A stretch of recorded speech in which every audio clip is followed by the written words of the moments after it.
दोस्तों आज हम इंडियन पेनल कोड की धारा 23 जिसमें सदोष अभिलाप के बारे में वर्णित किया गया है के बारे में विस्तार पूर्वक समझने की कोशिश करेंगे कि इसका वास्तविक महत्व क्या है।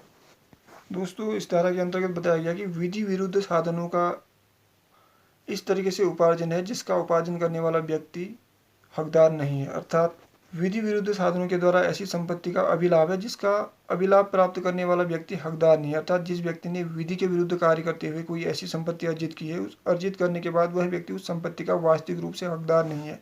इसका तात्पर्य है कि यहाँ पे सदोष लाभ प्राप्त किया गया, अर्थात जिस व्यक्ति ने विधि के विरुद्ध कार्य करते हुए जो संपत्ति अर्जित की है, उस अर्जित संपत्ति के पीछे उसका इंटेंशन, उसका लाभ प्राप्त करने का इरादा कहीं ना कहीं अनैतिक था और इस अनैतिकता के माध्यम से वह व्यक्ति वास्तविक रूप से उस विधि का विधिक रूप से हकदार नहीं होता है।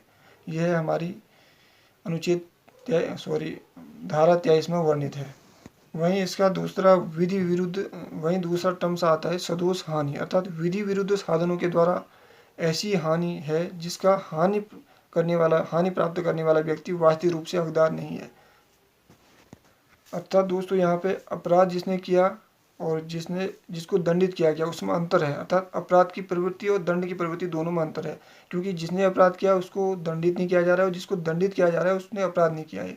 तो हम यहाँ पे ये मान सकते हैं कि उस व्यक्ति ने जिसने विधि विरुद्ध साधनों का प्रयोग करते हुए अपराध किया वास्तव में वह दंड का हकदार नहीं होता है। तो यहाँ पे हम सदोष हानि उस व्यक्ति को होती, क्योंकि जिस व्यक्ति ने अपराध किया गया है वो तो दंडित नहीं हो रहा है, लेकिन जिस व्यक्ति ने अपराध नहीं किया है वो दंडित हो रहा है। यहाँ पे अपराधी और दंड दोनों अपने लक्ष्य की प्राप्ति नहीं कर रहे हैं। अपराधी अपने लक्ष्य की दंड अपने लक्ष्य की प्राप्ति तब करेगा जब अपराधी को अपराध के अनुरूप दंड दिया जाएगा, लेकिन यहाँ पे अपराधी को दंड नहीं देते हुए किसी अन्य व्यक्ति को दंड दिया जाता है। तो यहाँ पे सदोष हानि होती है, अर्थात कार्य किसी ने किया और उससे हानि किसी को हुई और दंड किसी और को दिया गया है, अर्थात जिसने कार्य किया उस व्यक्ति को दंड दिया जाना चाहिए। तो यहाँ पे सदोष हानि नहीं होगी।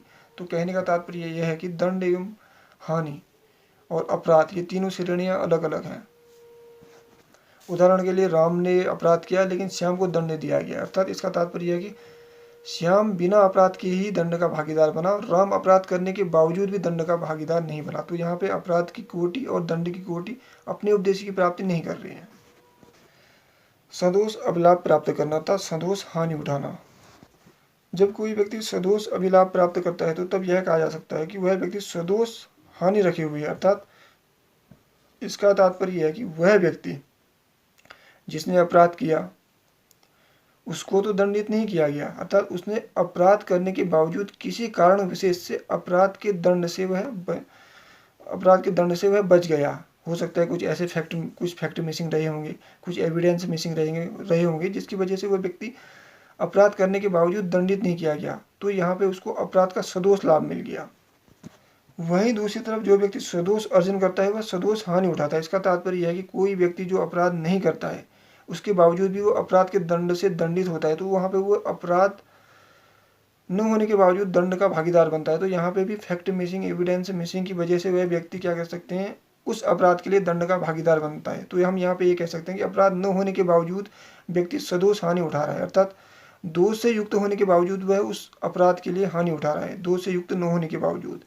तो यहाँ पे अपराधी और अपराध, और हम कह सकते हैं कि दूसरा व्यक्ति जिसने अपराध नहीं किया है और जिसके द्वारा कोई घटना घटित नहीं हुई है, इनके उपदेशों में अंतर है।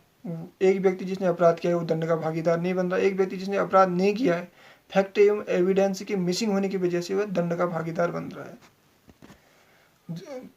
जब किसी व्यक्ति को किसी संपत्ति से सदोष रूप से अलग रखा जाता है तो तब यह कहा जा सकता है कि वह व्यक्ति सदोष रूप से अपनी संपत्ति से वंचित है, अर्थात वह व्यक्ति अपनी संपत्ति का हकदार होने के उपरांत अपनी संपत्ति के उत्तराधिकार के अधिकार से वंचित है। तो यहाँ पे उस व्यक्ति को सदोष हानि हो रही है, अर्थात एक व्यक्ति संपत्ति का उत्तराधिकारी है, लेकिन वह अपने उत्तराधिकार के अधिकार से वंचित है। तो यहाँ पे उस उत्तराधिकार के अधिकार से वंचित होने के उपरांत हम कह सकते हैं कि वह व्यक्ति सदोष रूप से हानि उठा रहा है, अर्थात उस प्रॉपर्टी का वह मालिकाना हक रखने के उपरांत भी वह उस प्रॉपर्टी का वास्तविक रूप से मालिकाना हकदार नहीं है। तो यहाँ पे वह व्यक्ति सदोष हानि, अर्थात उसको किसी दोषपूर्ण भावना से, हम फैक्ट मिसिंग या एविडेंस मिसिंग की वजह से वह व्यक्ति वास्तविक हकदार होने की हक की पूर्ति नहीं करता है। तो इस तरीके से हमने देखा दोस्तों धारा 23 के अंतर्गत किस तरीके से आईपीसी में बताया गया है कि कौन व्यक्ति सदोष हानि उठाता है, कौन व्यक्ति सदोष लाभ उठाता है और कौन व्यक्ति fact missing and evidence missing होने की वजह से अपनी वास्तविक हक की पूर्ति या वास्तविक हक का हकदार नहीं होता है। दोस्तों थैंक यू वेरी मच।